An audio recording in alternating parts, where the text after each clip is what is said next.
With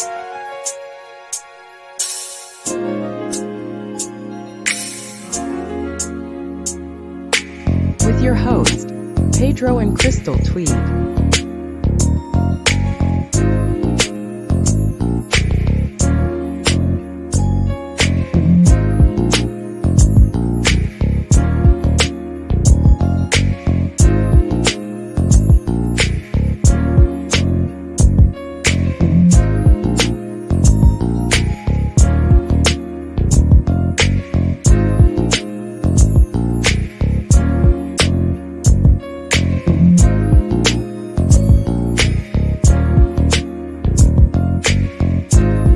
Guest Marshall Schneider, Nick Lopez, Nick Clementi, Jessica Lopez. Tweed Talks starts now. Hello, hello, hello. Yo estoy aquí. Hey, why you copy me? Who got dressed first? It doesn't matter who got dressed first. I know you copy me. Okay. But I let you slide because you're so beautiful and nobody cares about what I'm wearing. As a matter of fact, every time we have the show, people are almost talking about what you're wearing. They never say anything about what I'm wearing. Are you sad about that? I don't know. I'm having trouble talking today. I was talking to my mom earlier. Hey, Dee. You know, I was talking to my mom earlier, and she was concerned. And she said she heard me cough last time we talked. Yeah. I said, "Oh, Mom, yeah, I was a little under the weather." So, yeah. You know, it's interesting because Pedro is getting over a cold, well, last week. And when he's sick, first of all, he doesn't want to admit that he's sick. Second of all, because I'm sick. I have to literally hog tie him to stay home. And he stayed home 2 days from the gym, and that's unheard of. So the worst 2 days of my life. I did my due diligence as a wife. So, but he's back up and running, and right. So we weren't on last Monday, and the Monday before that we were on. I don't think I was on. You were not on. I was on by myself. You were last Monday. Yes. There's an expression called dog tired. Has anyone ever heard that expression? Well, our schedule has changed so much since you've been working for the paper. Mm-hmm.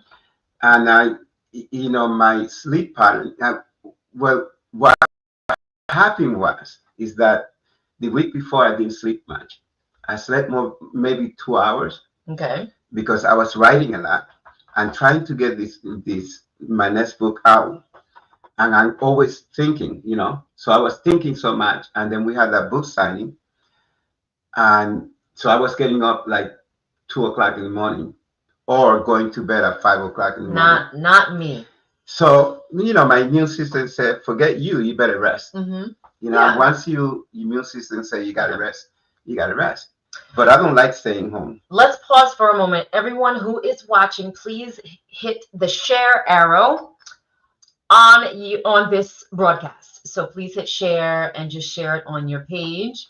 Share it to some inboxes of some people that you know, which is what I'm going to do. There we go. Catskill Public Theater. Yes. Yes. Yes. I'm going to share with the fam. So we've had, like you said, schedules have changed and all that good stuff. Right. But I think we're making it work. Yeah, we're making it work. I think so. I mean, you just got to get used to. Mm-hmm. You got to get used to the changes, and that's it. And your body will follow. But when you make, like, I have a hard time getting up, later than 4:30 in the morning. And I train my body that way. You but are now a rare breed, sir. Rare breed. But now when you got to go, I like making breakfast for you. Yeah. So, that's okay, Marshall. Or Nick, that's okay. Okay. So, all right. we're talking to the people behind the scenes. We are In the green room. We're in the green room. The green room. So, folks, listen. On tonight's show, we have some of the team from Catskill Public Theater, and these people wear a bunch of different hats. Okay, so we have Marshall Schneider. Obviously, we had him on before. We also had Jessica Lopez Barkle on before when we had the Cast of Terror on back in July. And Nick Clementi is joining us for the first time tonight. So what we're doing tonight is we're talking about this upcoming project that Catskill Public Theater has in the works. And it is so exciting because there are two really major things that this area is known for. Pedro Tweed, no, I'm just kidding. It being the Borscht Belt, and also Woodstock, the original site of Woodstock. So those are the two major things that this area is known for. So when I had talked to Marshall about what he had in mind about getting original pieces, works, writings, photos, etc., from it might be from grandmas, grandpas, or people who were there, because we've had some really great people on that talked about Woodstock 69. Remember back 2 years ago, we had Lenny Binder on, and she was amazing, said that her parents made sandwiches at their, I want to say bodega, at their deli for the people that went to Woodstock. For all the people that I can't even imagine how many sandwiches they made. But that's what they're looking for. Marshall's going to shed some more light on it. Okay. And I'm just really excited. So what do you say we bring them on? Thank you guys, whoever shared. We see some more people clicking in. So let's bring all of our guests in. Okay, so Marshall.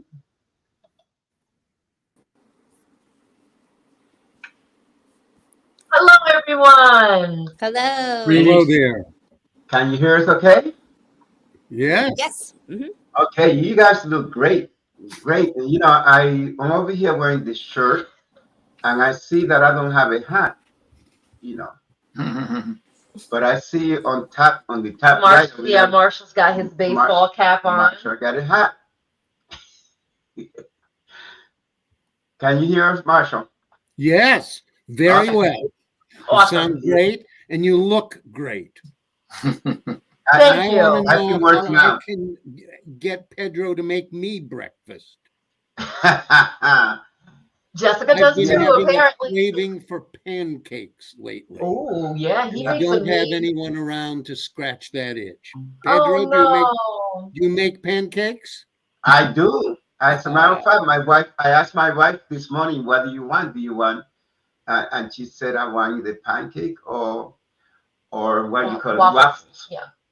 So waffles are easier if you just make the mix so and pour it in the waffle. I made the waffles instead. Yeah. And I met Nick before. Yes.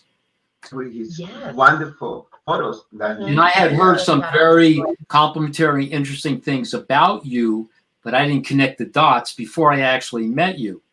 So, yeah. So now you connected to that, huh? A little bit. I mean, I just have a small array of the dots. I can see they're very multifaceted.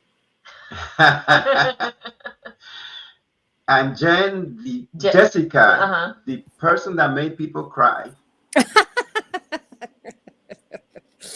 That's all I heard about when some of my people that I teach Tai Chi.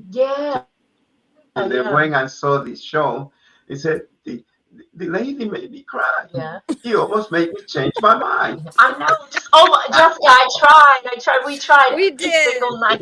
Every single night. It was the human argument. But yeah. No, my students always say that's my superpower. I can make the whole room sad.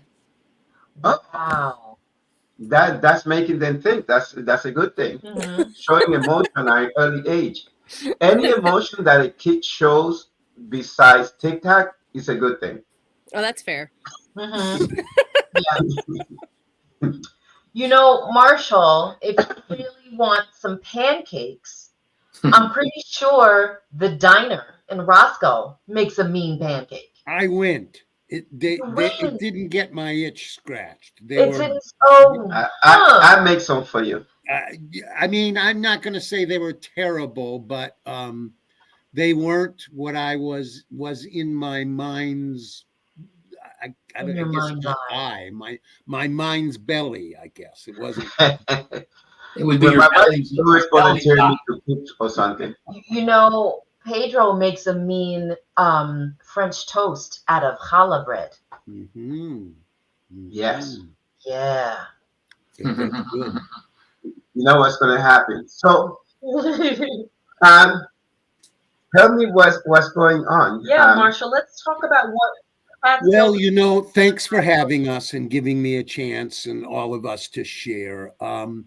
You know, the Catskill Public Theater has as its mission this idea of doing the classic plays like new plays and new plays like the classics. And a venture fund, a company, a foundation called Venturous Theater.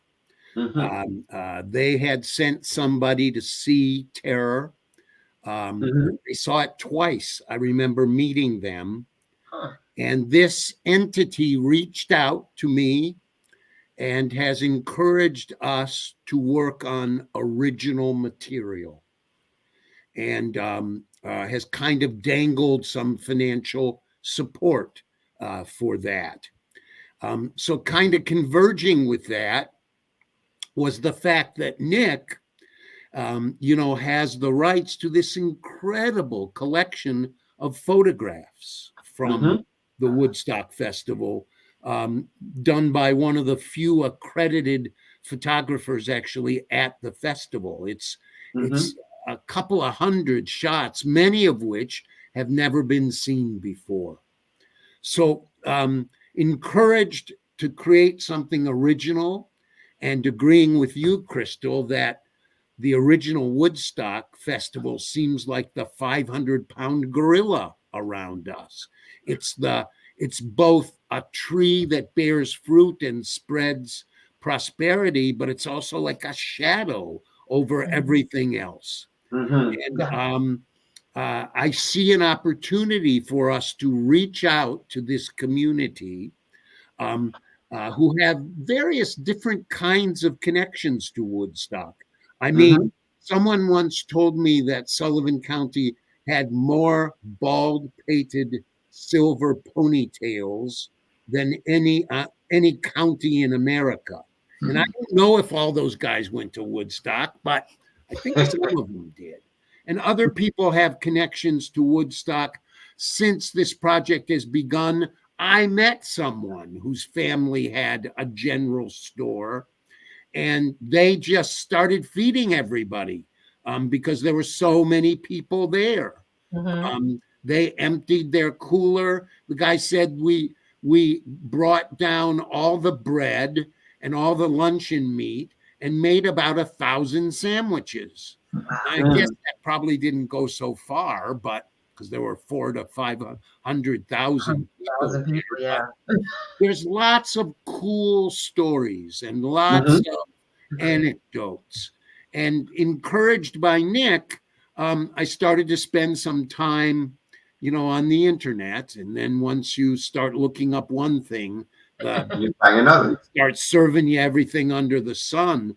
But I was able to see quite a few things that were quite interesting.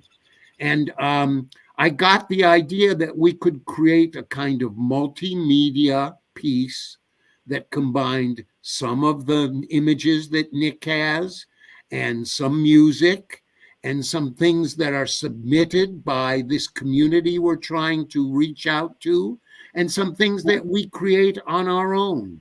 And I reached out to Jessica, admiring her work, not just her ability to cry, make people cry, but her intelligence and her organization.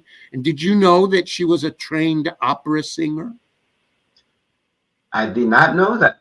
I mean, I only know because one day before a show, I was wandering around in the back and I heard her vocalizing. I mean, you guys know I went to Juilliard and was in an opera that was at the Met. she's a real opera singer. She got like one of those voices that opens up about 6 feet wide and like anyway. Yeah.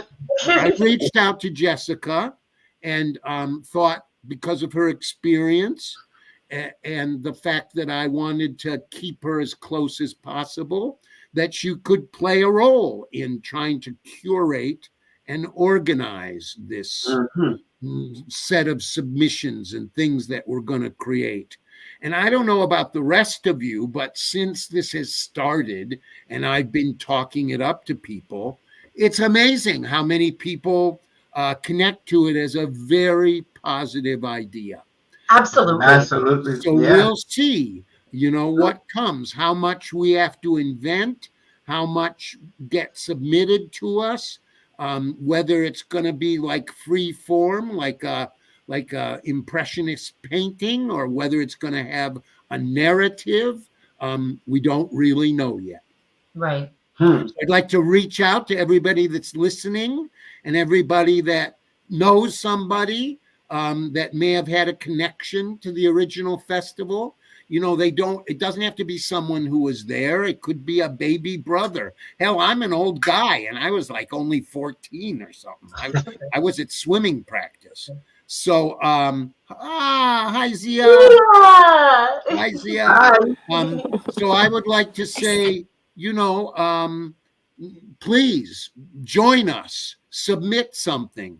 The people who submissions are actually used in the show will get paid, and anybody that submits will get free tickets for our shows, free reservations, etc. So it could be something as short as a phone call that I gather is recorded somewhere of a guy who was supposed to be going home to attend a family bar mitzvah and didn't want to go to the bar mitzvah. He wanted to go to the festival. And there were a thing called payphones back then. What? I don't know, Crystal, have you heard of a payphone? No, not her. I you remember them.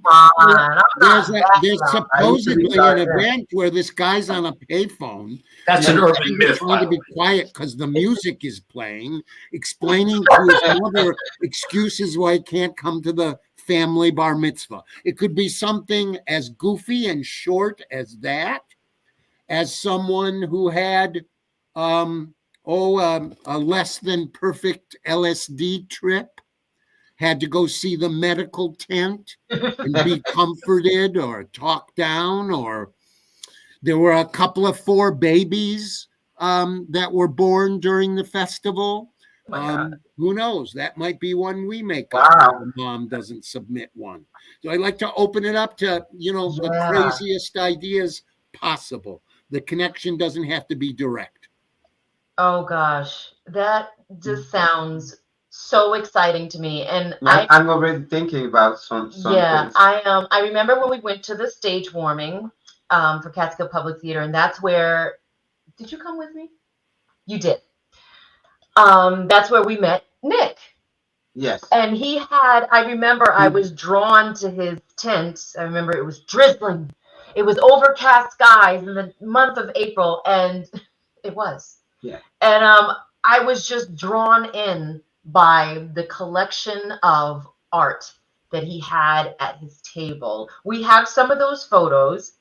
And so we're going to pull a couple of them up, and we'll have Nick talk about what's in the photo. Oh my gosh, look at that. The guy's just chilling. Isn't that great? Nick, why don't you describe what these are? Well, wonderful to be here with you folks tonight. Just as a reference, the holding title for our enterprise right now, this production, is Woodstock Ripples. And anyone who knows the history of Woodstock knows what brought it up to the event. There were ripples, then there were waves, then there were Woodstock, the actual festival. Then after the festival, there were waves and ripples, and the ripples are still going on.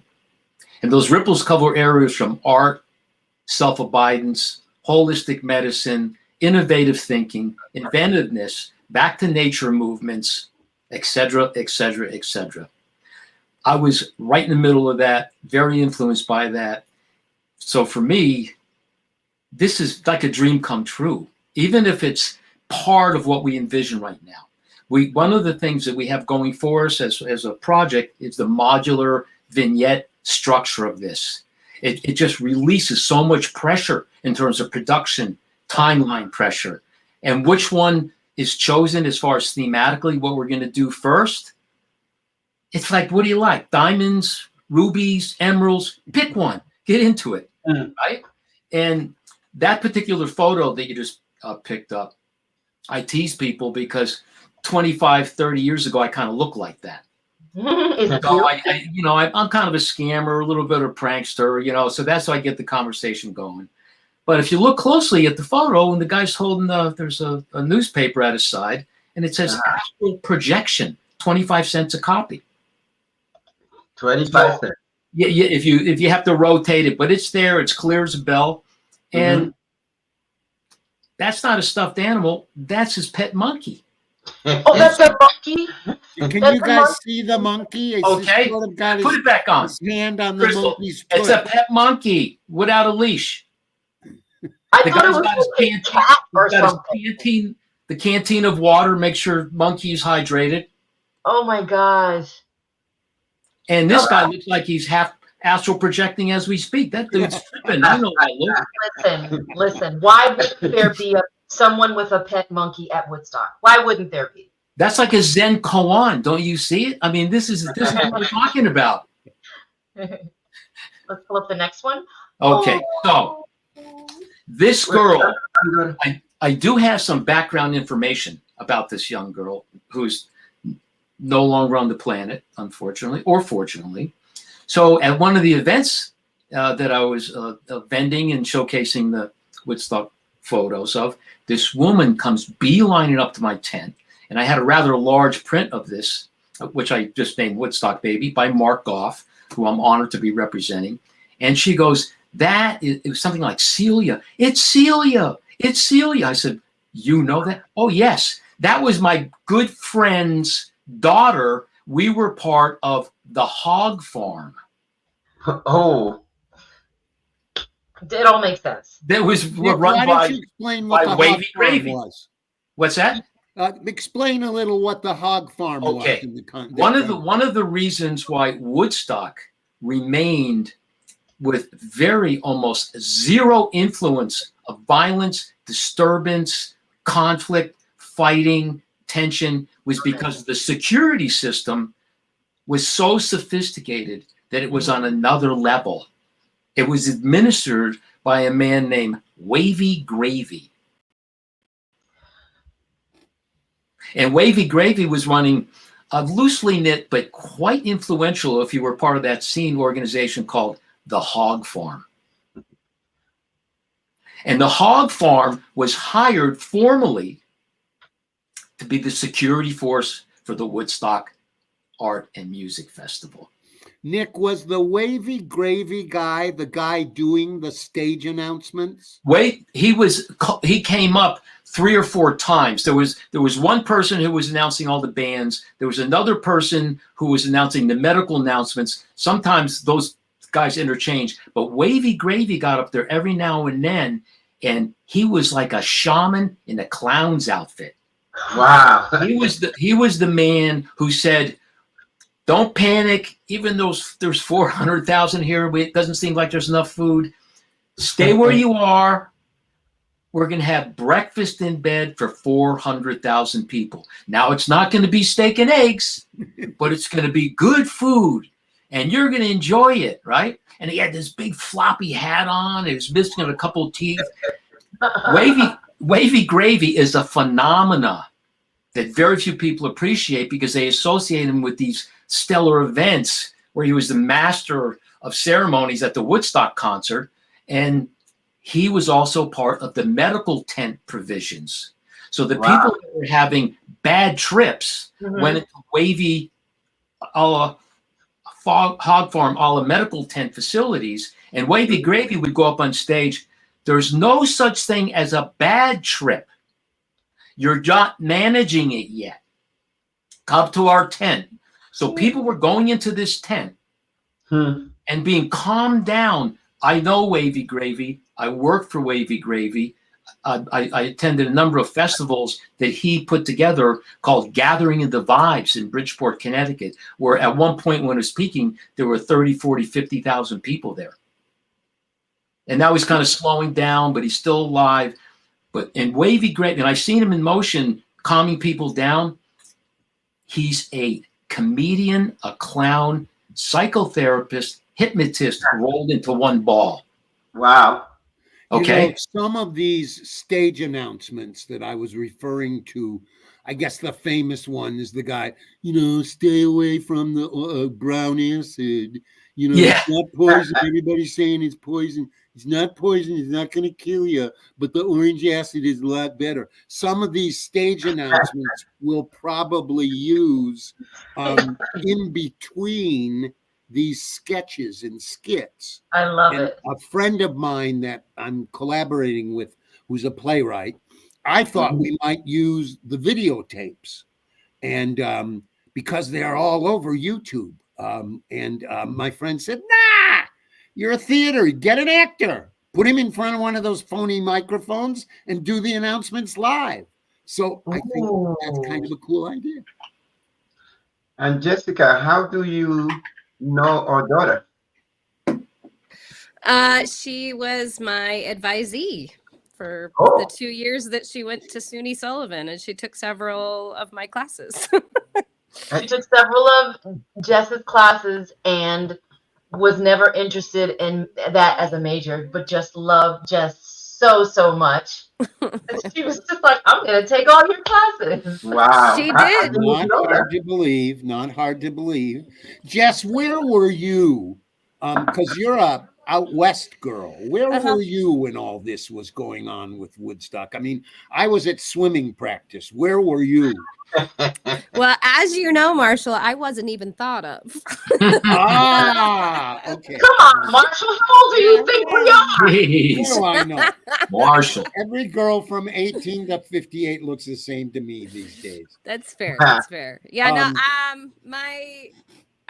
my father would have still been stationed for in the Air Force in the Bay Area. So, and then my mom was way too young to be having kids. So, well, I mean, you have some could've, experience in this, I don't know, dramaturg, a semblance, dealing with disparate ideas from different types of people. You have some experience with that, right? Yeah. Share some of that, because I want people who are considering submitting. You don't have to be a formal writer. You don't have to have ambitions to be published or to be on the stage, or, you just have to have a willingness to share a truthful moment of something that happened to you, and Jessica will turn it into something dramatic or goofy or structurally correct. There you go. I started my professional career out of undergraduate school as a dramaturg and a literary assistant and manager at a couple of different theaters, one in Seattle and one in New York City. And I've worked on lots of projects where you have to create educational opportunities with the plays that are being presented in the season, and you create all those thematic elements. But I think the biggest thing for us is that we already have this framework of Woodstock, and it's right here in our where your theater is our theater is housed and can pop up. And I think that theme is, leans toward this lovely idea that Stephen Sondheim came up with, which is the concept musical. So you just use a theme and you weave those things together in a way that makes sense and can tell the story, but also just gives memories. It's like a sonata where we get to hear things done in different ways at the end, or replayed in such a way, It's so funny because I'm also teaching history of American pop music right now online for SUNY Sullivan. And it was funny. One of the students analyzed number 9, the Beatles, the other day. And I thought to myself, wow, that's like such a thing of this time, is that we had this popular music, but we also had a lot of experimentation in music, experimentation in the arts. There were also, there was an art festival that went on at the same time as the music festival. And you have Wavy Gravy, who came out of New Mexico from a commune. And I lived in New Mexico on and off for 10 years. There's a lot of weird connections that you could find that are all over the United States. I went to my history teacher in Northern Idaho. He went to Woodstock. So when he was teaching it to us in our history class, he was like, Wow. I was there. I had to get out of my car and walk. So, that's like Idaho, Northern Idaho, Illinois. So I think that like sending this out and having this idea of like create a small piece, a small moment of truth. And then we will find, after we receive those submissions, we will find a way to sew all of it together in a way that will be an enjoyable evening. Oh, There's my the God. idea. There's the idea, Crystal. Art is amazing. That's that kind of, we have a concept without really specific content yet, but we have a universe of content to discover from. One of the things that Nick gave me was a, kind of a dry book about one of the medical tents that was set up. What's that author's? Oh, there we go. I gave it to you, didn't I? Myron, that's his name. And, I don't know for sure, but Myron Gattell. Thanks, Nick. He deserves to be credited. I don't know for sure, but ever since I read that book, I can't help but think that a place where this could take place in, lots of times theater is about place, and the place could be the inside of one of those medical tents, because you can think of a gazillion reasons why all sorts of people might be passing through there, or might need something there, or might want to interact there. That's just a kind of idea that's not in pen, but it's interesting because of the events that occurred. And And also what's interesting is that the medical tent was a circus tent. That was the only thing that was nearby was a pink and white circus tent. So people are like, you're not feeling good? Go to the pink and white place. Follow the pink and white. They will. Am I tripping, or it's really pink and white? Yeah. So an interesting kind of loaded metaphor with the existence of the medical tents and how the people were being treated there. And this goes back to Wavy Gravy's contribution. And he talks about this. And other people talked about it. So, for example, people that were having, let's say, some kind of minor psychological breakdown via LSD, perhaps, or via just being overwhelmed by the crowd, or alcohol, or cannabis, or just they can't find their friend or their kid. There was a lot of waves of anxiety that were always maintained. And it's almost unprecedented in terms of the density of humans that were there, the intensity of the activity, the lack of provisions, and somehow there was a maintenance of equanimity. Okay, so what was going on? Crappy weather too, and right? Terrible weather. Okay, yeah. So in these medical tents, now back to Wavy Gravy and the members of the hog farm, they weren't trained psychologists, therapists. Maybe some were. Some of them had. Some nurses were in there. Some doctors. But Wavy Gravy would talk people to a certain place of be here nowism, with the simplest infusions of little bits of humor, get them out of their funk, to put it mildly, and then he would tell them, now you're going to help people do what I just did. So the person who was being treated then became the therapist. Wow. Now, how about that as a model for transforming our society? How about taking the 100th monkey effect as a concept and imagining if all the people that we know with just, the metaphor is just a little bit of knowledge that could be geared towards health, happiness, creativity, healing psychological issues. All of us have a little bit of that capability in us. because we've all been helped a little bit. If we can just recycle that, and this is what we all do anyway, people like us, and then deliver at the right time, right place, so that it was all spreading in a positive way. At that concert, there were people that I knew very well because I was friends with them. I was in rock and roll bands. I mean, crappy rock and roll bands. And they went to Woodstock. I didn't make it because my car broke down. How far did you get? I got about 3 miles from Long Beach Island, and then the whole thing started overheating. And I was such a gringo, I didn't even know how to put the pipe back in the radiator. So we're there putzing around, hitchhiking, everything. It was not even 10 hours later, we're still trying, and then we hear, forget it, man. You're not going anywhere. They closed all the roads. Okay? But Route back 17 is a parking lot. yeah, Yeah. I was just flying in from Dominican Republic, so I didn't make it. Well, Yeah. good thing you weren't on the ground because, like Marsha was saying, 17 was a parking lot. it was a park. So, Cars. so now imagine my world, my friends that were there that I knew very well. Mhm. And we all managed to rendezvous. It was like 3 or 4 weeks later. It was a group of us. And for some reason, every one of them seemed different to me. I knew these folks very well. And I'm talking about some of them drastically. Some of them were very influenced by psychedelics in such a way that their mind was more lucid, their music playing was better, they were more witty, and I said, what the hell's going on with you people? What's happening here? You know your levels of communication with your good friends, and suddenly they all did a little quantum leap. And they all had their stories. They're all, some of them were riding the wave of total optimism. Some of them were riding the waves of 200 micrograms of LSD. Okay? Wow.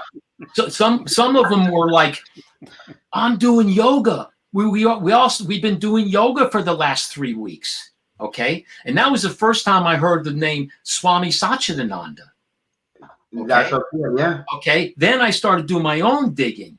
I was 18. I started doing my own digging, and I never stopped digging.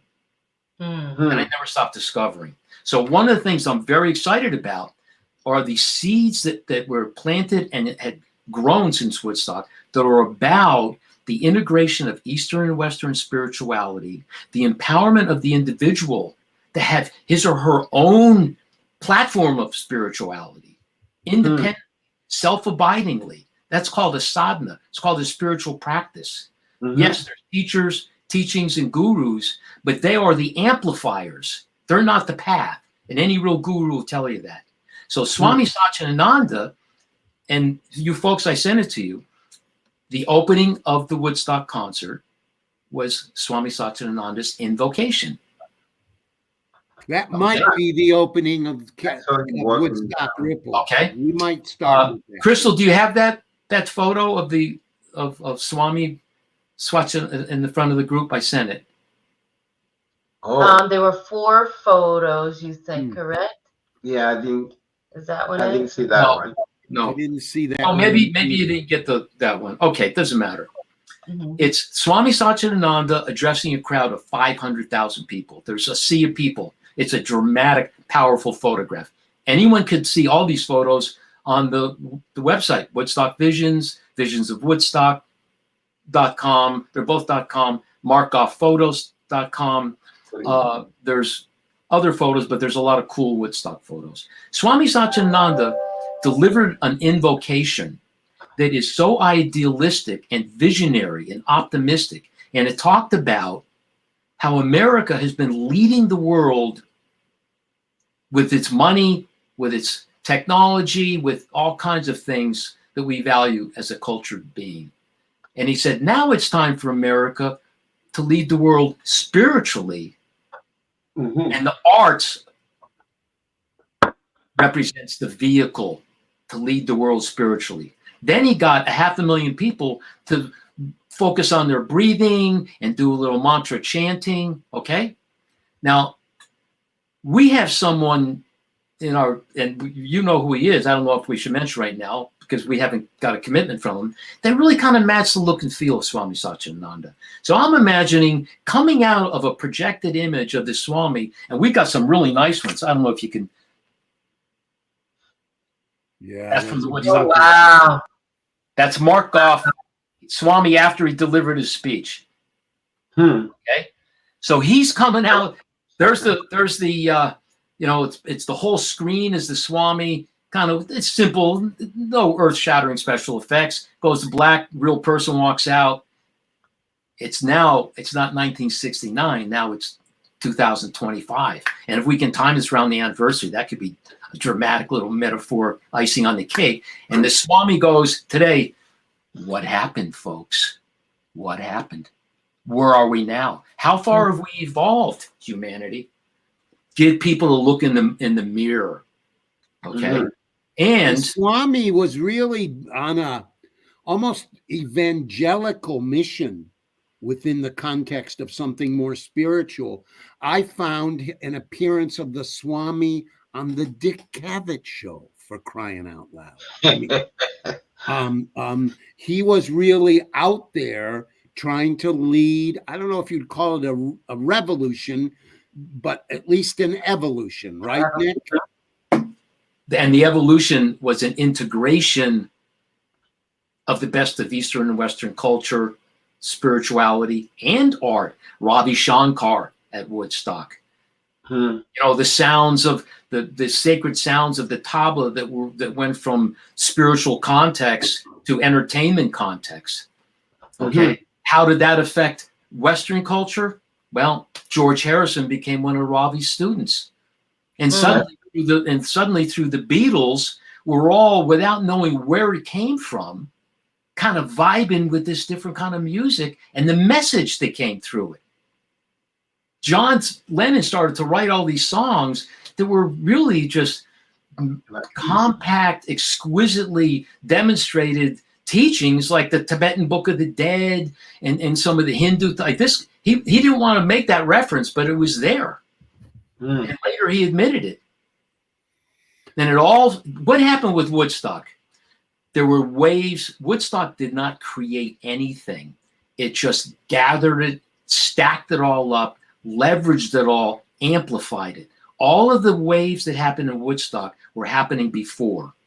Nick connected me to the, as it were, inheritors of the Swami's tradition, which have a temple in our county. And I wrote to them, and I haven't heard back from them, but I wrote to them to invite them to be part of this process. Maybe they'll provide a holy man to be one of these segments. I don't know. It would be interesting to connect that spirituality to what's happening in Sullivan County right now. Where is this place? It used to be by the Brickman Road. Is that where it is, Nick?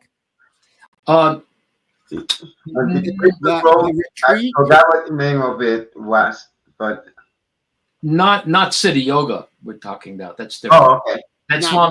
That's Swami Satchidananda. There's Guru Maya? Guru Maya, and the more established presence of Swami Satchidananda is still on the West Coast. As a matter of fact, there was just like 2 years ago some articles written as like the spirit. I'll send you the link because I didn't send that to you guys yet.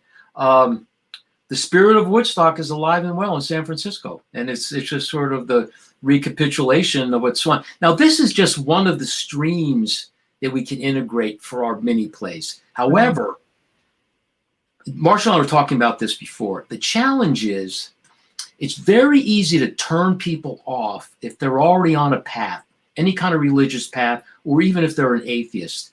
So the creative challenge is to find the right language and way to deliver it through music, through whatever, right dialogue, so no one feels like they're being influenced to sway away from their existing path or their perspective or their philosophy, right? And that's one of the beauties of a lot of true spiritual traditions, it's just like, add this to your spice cabinet. It's just like another, nutrient. Okay.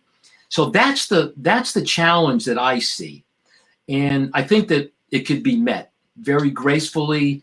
And you know what the real salve is? And this where Wavy Gravy turned out to be the real master, through humor. Soon as you kind of like, take it away from the lofty, in this sanctified state, we're just, no, it's all humor. Without, like Wavy said, if we lose our sense of humor, it's just not funny anymore. So, Crystal got it. She got it. So I think that it's such a cool, open-ended kind of a montage, if we're a visual artist, that has no rules. It's not surrealistic. It's not realistic. It's not documentary. If it's documentary, it's like Fellini's Roma. I don't know if you've seen that film. I have. In Fellini's Roma, it starts off, well, this is a documentary. They're going into these newly discovered caves outside of Rome, and they're scraping away some remnants of some walls and dirt and stone, and there's an opening. You can see there's a chamber inside, and the camera is zooming inside this chamber, and it goes to these old fresco paintings and right into a Fellini-esque, surrealistic series of completely different scenes that are taken off from the images that are in there. Okay. Mm-hmm. If you look at my artwork, you see I'm very influenced by imagination, surrealism, influenced by dreams and dream work. I think that we can be dreaming and influencing us all and together to dream in how this is presented. I would like people to walk away from this, go, oh, not just provoking thought and conversation, but really being high in their imagination and optimistic. Maybe the Swami comes out at the end and goes like if we can come up with some way of creating a group energy, maybe singing together without threatening anybody or making anyone feel shy, and they're taking that away, it could be very cool. I agree. It needs an uplifting Aristotelian finish. I agree. It shouldn't, whatever is the negative, it's got to end up with something more uplifting. So like the classic structure. How are folks sending in submissions? How are you guys accepting submissions? So the best way for now is to email them to the company email, which is Catskill Public Theater @gmail.com, spelled ER, not RE, the theater part. And, it may be that eventually we'll set up a system to upload things from our website. It may be eventually that we'll set up a separate email just to receive those submissions. So Jessica and I and Nick and everybody doesn't have to spend a bunch of time forwarding them back and forth. We'll see how this evolves. But the best way for now is Catskill Public Theater @gmail.com. I have a suggestion. I am somewhat of a reporter, writer for a newspaper. Mm-hmm. So if you want to do maybe not like an official press release, but do like a short tease or something about what you're doing and you're looking for submissions, email it to me and I'll get it in the Sullivan County Democrat. Have you seen the sort of formal request for submissions that's been floating around? It's a page, a PDF. I have not. I'll get it to you as soon as we finish. I thought I'd sent it to you. Okay. Already.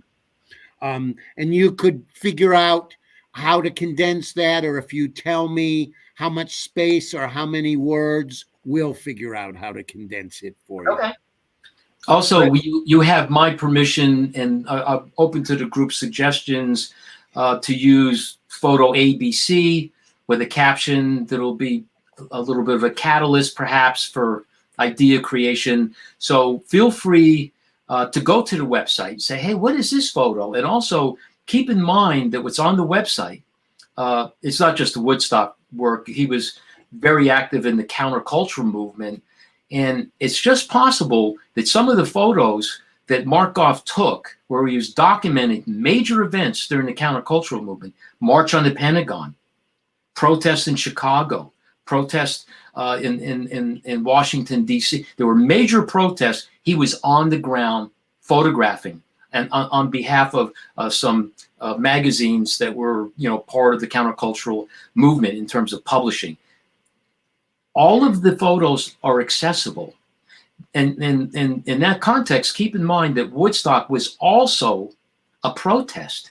It just happened to be a peaceful protest. So we don't often put it in context of a protest, in this case, against the Vietnam War. And had Bobby Kennedy been assassinated by the Yes, Kennedy was assassinated a year before. After? Year before. Year before.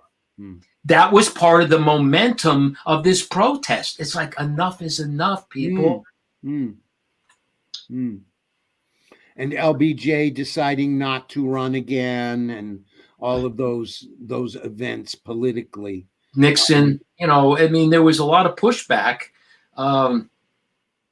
You got Country Joe McDonald, who's doing these small venues. He's up on the Woodstock stage going, 1, 2, 3, fighting for, and suddenly those 500,000 people were repeating that song. It was a major movement in so many different ways. But again, it's worth repeating. All of those movements were happening before. Even the music concert wave was happening before. For example, on August 1st, 2nd, and 3rd, 1969, there was a festival called the Atlantic City Pop Festival at the racetrack that houses 75,000 people. Janis Joplin was there. Jefferson Airplane was there. In Atlantic City, New Jersey? Atlantic City, New Jersey. Wow. A long list. A who's who of musicians was there. I was there. One of the reasons why I was first so bummed out that I didn't make it to Woodstock, because all my buddies in the band were like, if you don't get to this concert, first of all, it's 10 times as what happened in Atlantic City. Okay? If you're not going to be there, you're going to be carrying this albatross, this Big Loser for the rest. They were laying this shit on me. And I'm like, I got to get there. I didn't have a car. I borrowed a car. It was a lemon. I'm over it. No sympathy. Everything's fine. But the point is that here's the irony, my own personal karma. I had such a charge of learning more about what happened in that concert because I wasn't there. Yeah. Interesting. So I went on this proactive mission, and I just see the arts as the way to really change the world. That's my flag. That's your flag, folks. I don't have to know anything else except what I've already seen and how your passion is in what you're doing. And I know behind, the fun and the interaction and the catharsis of being an actor and getting all out, you guys have other intentions. I just know it. I know you're trying to tip the scale, drop a little pebble in the pond of rippling and helping humanity, and that's. Absolutely. But we don't want to wave that flag. See, like what we're doing is like with the Woodstock thing is like, come on, have a good time. Yeah. Mm-hmm. Mm-hmm. Yeah. I think we can talk about the philosophical things, but I think it needs to be lightly touched. I agree. And I think it could be delivered subliminally. You just did. Like maybe we ought to pass out the orange acid. No, the orange is much better for brands. We'll talk about that later. Hey, watch maybe you want to just pass out orange gummy bears. Listen, I'm not going there right now. So we could just get the records and have people play them backwards, and they'll have. There you go. There you go. There we go. Oh, by the way, folks, I already got an agreement with Marshall. I am going to, and before I'll have Crystal put it out on the Facebook page, and we'll put it on the website. So I'm going to create a discount, a coupon. It's going to be a discount for anyone who buys any of the photos. They go to the website, they get 15% off And there's going to be 15% in addition to that 15% donated to our production, basically Catskill Public Theater. Okay. All right. Happy to do it. And it's not a big, I control the production. I have all the production facilities in my studio. Nothing elaborate, but it's taking care of what I need. Well, I've seen those prints. They look pretty nice to me, Cal. I'm not an expert on the fidelity issue, but geez, they look pretty high fidelity to me. Well, we aim to please. Now, keep in mind, when you look at the website, Woodstock Musicians is one group, Woodstock People is another group, and if you tally that up, there's maybe 90, 90 photos there. There are 261, something like that were originally provided to me from the estate after we made our agreement. Mm-hmm. They actually sent me the film negatives before we met in person, which is a testament to the level of trust that this project has. They mailed me a locked box, had it delivered in some courier. I had to sign something. I'm walking in here with this box of negatives. I'm looking over my shoulder to make sure some, men in black don't start following me. And then I'm scanning this stuff in and watching these things come up on the screen for the first time that people had seen them in 50 years. It was a very powerful moment for me. Wow. So this was, right before the 50th anniversary. Then they sent a bunch more stuff. But the point is, there are another maybe 140 photos that were in original film form that I have not put out to public yet. What I put on the website was my first round of editorial decisions. And by the way, some of those frames required between 4 to 5 hours of digital retouching, so they were clean. Yeah, they weren't marked off. It's another side story. I'm not going to go into it. Maybe some other time I can tell you. Chose not to promote the work, not to display, exhibit, or sell the work. It just sat in. It was stagnant. Some of his friends knew about it, but he never did anything with it for a number of reasons. Did professional photographers have digital cameras back then? Of course not. No. It was all film. He didn't store the film in. There's certain conditions that we're trained to implement when we store film. There's a humidity factor. There's certain types of plastic that are used to separate. You probably know about this stuff. Some of it can just spontaneously fire, right? Yes, and he let the film was on top of each other. Some of it. It wasn't even separated. So I was there surgically with pins and little brushes, fine brushes, separating the substrates. Wow. And then rebuilding stuff. I didn't change any of the composition. I didn't crop anything. These are the Associated Press's criteria if you're presenting photojournalism. You can enhance it the way a photographer may enhance something like, let's say it's all flat. You don't see the definition of the grays that ideally you would want there. So if you have the means, and back to traditional wet analog darkrooms, there was dodging and burning and different things, little tricks you play with the enlarger. Real difficult process to get it exact compared to digital. So I got the film, scanned it in, did my first wave of these are the best, cleaned them up, made them available.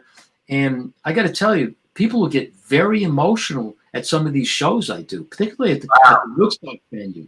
They look at this stuff and they think they know every photo from Woodstock of, let's say, with Janis Joplin or Richie Hagan was there, and they see it and it's kind of like, I didn't realize I had another brother, or another family member. They get very involved with it emotionally.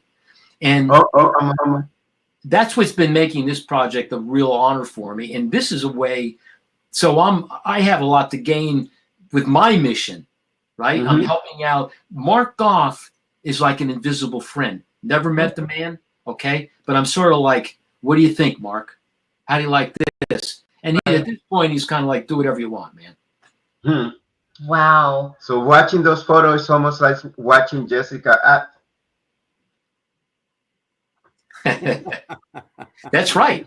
Well, many photos. Very Watching close. Jessica act is a whole series of photos. Yeah. Very Yeah, close. I I agree actually, with you. because sir. I saw Jessica nodding her head while listening to this, and I know you weren't born yet. So how did you get the history behind this? I mean, the museum at Bethel Woods is amazing. Like, I Okay. mean, and honestly, when people come to visit our family, because nobody lives on this side of the country, that's usually the thing we take them to. So Nick and I have Nick, my husband, and I, who is home, by the way, I just saw him. yes, we've gone so many times, and I feel like a lot of it's in my body and my brain. But each time we take somebody who was of age at the time, they always have some kind of story to share.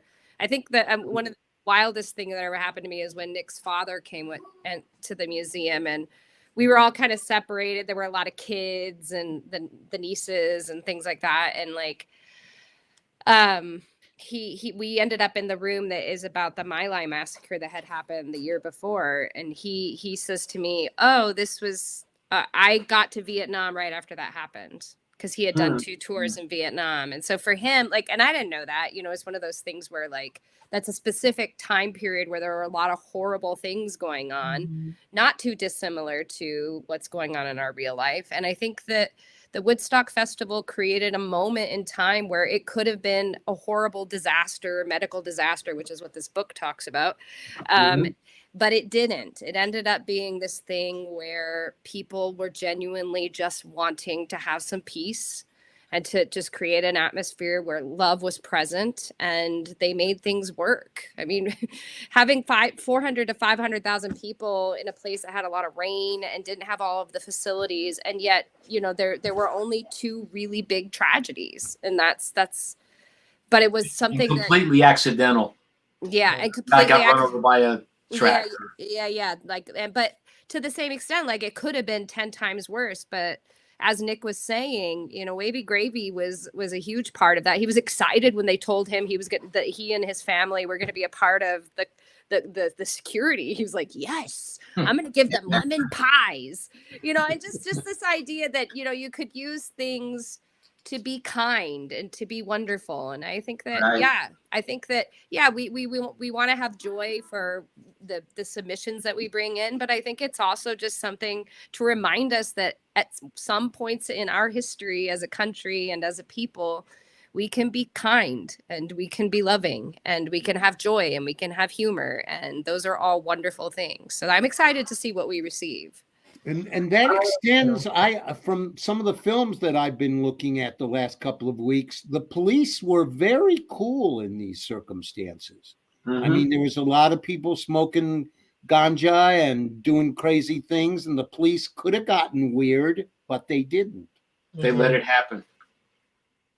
You know, speaking of the topic of what kind of empowerments for people who are at Woodstock, it wasn't all, you know, glory. There was a lot of things that were just life goes on, but the number of people were transformed in positive ways from Woodstock. I witnessed it, I heard about it, and one of those people that was transformed in a positive way was Wavy Gravy.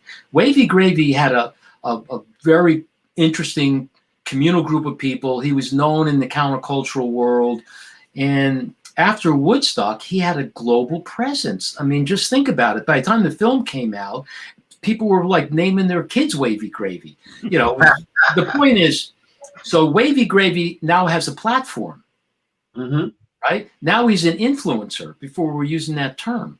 Then he was able to gather people together for certain causes. And he catalyzed some very powerful nonprofit organizations. For example, Seva, S-E-V-A, which in the Hindu tradition means service to humanity. Like if you visit an ashram, they said, well, you know, if you want to hang out here, you're going to do some seva. You're going to work for nothing, just a process of giving. And his organization, Seva, started to gather some very influential people and money people. And they created a very single-pointed mission, which was to help people in Asia, Africa, who had vision problems, who were blind or didn't have money for glasses. And this started as a little mom and pop a nonprofit and ended up affecting directly millions and millions of people to help them. That's SAVA. And that was Wavy Gravy, who just set it in motion. He was a spokesman. And that's how Gathering the Vibe started, as a SAVA platform in Bridgeport. Then before you knew it, it was a great gathering. Artists, there was this tent, there's meditation, this tent, there's massage, there's different kinds of food happening and the rest of it. And the end of the 4-day festival, Wavy Gravy was on stage, and there were as many kids as as countries on planet Earth. And every one of these kids was carrying the flag of that country. It's like 140 something. And in a very slow procession, walking up on the stage, and they were set up in alphabetical order, and Wavy Gravy would go, peace to Argentina, peace to Bolivia, peace to Chile. And it would take 2 hours, and it seemed like it was 2 minutes. All these kids holding these flags, like feeling the energy, and Wavy introduced it like, folks, we are really helping the planet here. This is not just show and tell. We are helping the planet. And even the skeptics were going, this guy may be right. Let's get into it. Right? And there was 50,000 people there, which is a, small percentage with going to Woodstock. But he was doing that, Gathering of the Vibes, right up until 2016. I was part of that. We set up art galleries there. It was very uplifting. And every year, here comes the mayor the first day, and it's like, we love Gathering of the Vibes. In other words, we just grossed X millions of dollars because every hotel, motel, restaurant, food mart, food provider, hardware store is sold out because there were affluent people going there. This wasn't the hippies in the mud. And it was very interesting. And that's what gives me a lot of inspiration for what we're doing. There's another category of professional people in our culture, in our county, in the adjacent counties, that are ripe to go, we like this play. And one of the things that is going to be very interesting is to see what happens when we start to juggle the sequence of the little vignettes. I think there's going to be magic in terms of the sequence, and we can go with the Pulp Fiction kind of model. Is like, this is not a straight line chronologically necessarily, or even thematically, right? And let the viewer in project his or her own meaning onto how these connections take place. Awesome. Have we extended your time in some bad way, Crystal? Well, we are going to let you guys go, but we want to. I just want to say to everybody a huge thank you, for coming on the show, and I am so looking forward to see what this turns into. I cannot tell you how excited I am. And anybody who is out there watching, I will have you shared a different email to send submissions to. Do you want to send me that email? And then when Marshall sends me whatever press release or information, I'll get it all in there together at once. And then we can get that post in there and share that in the newspaper, because I think, so the Sullivan County Democrat is like the only local newspaper, and a lot of people read that. So I know that if we put that in the paper, it's going to reach a bunch of different folks. Yeah, I forwarded all that to you already, so Marshall does. Okay, great. Too. Yeah, I sent the PDF, Jessica. and then thank you, Crystal and Pedro, for allowing us this space on your podcast. We're grateful for you sharing this opportunity for us to share this project with your listeners. Much appreciated.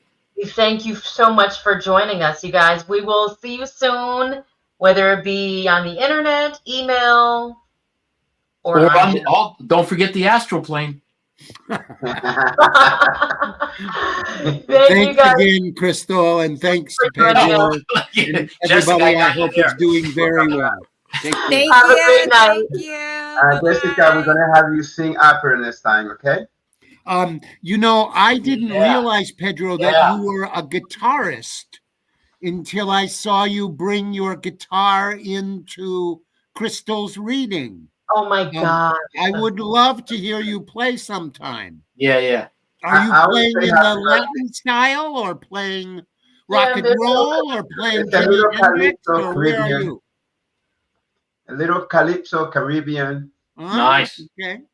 Yeah. Just Someday remind me to tell you the story of when Mark Antony came to my shrimp farm in Puerto Rico. Okay. Dropping names. All right. It's probably worth a separate podcast. Yeah. Everybody take care. Have a good night, everyone. Peace, folks. Bye. Thank you so much. Thank you. Wow, that was great. A lot I am of information. so excited to share the information on how to get people to submit. I love like all the culture and the art in this area. It's like, what are they? Is it steaming with beaming? I'll get that. Something like that. You guys know what I'm saying. But let me say something. Another piece of art. This Friday, Saturday, and Sunday is the Big Eddie Film Festival in Narrowsburg, New York. If you folks are interested, please go to the Big Eddie Film Festival website. You can get tickets. You can get an all-weekend pass. You can just go for the day. They are also always looking for volunteers. Nick looked like he would be a great volunteer. Maybe pop some popcorn, sell some candy, help usher people into the theater, whatever you think your strong suit is. But if you would like that information, you can send me a direct message on Facebook, or you can send me an email and I can give you the information to find out how to volunteer at the Big Eddie Film Festival. Some great local films. Yes. And not so local films. I'm going to stay there with you. Love, peace, and harmony. Bye-bye. See you next week.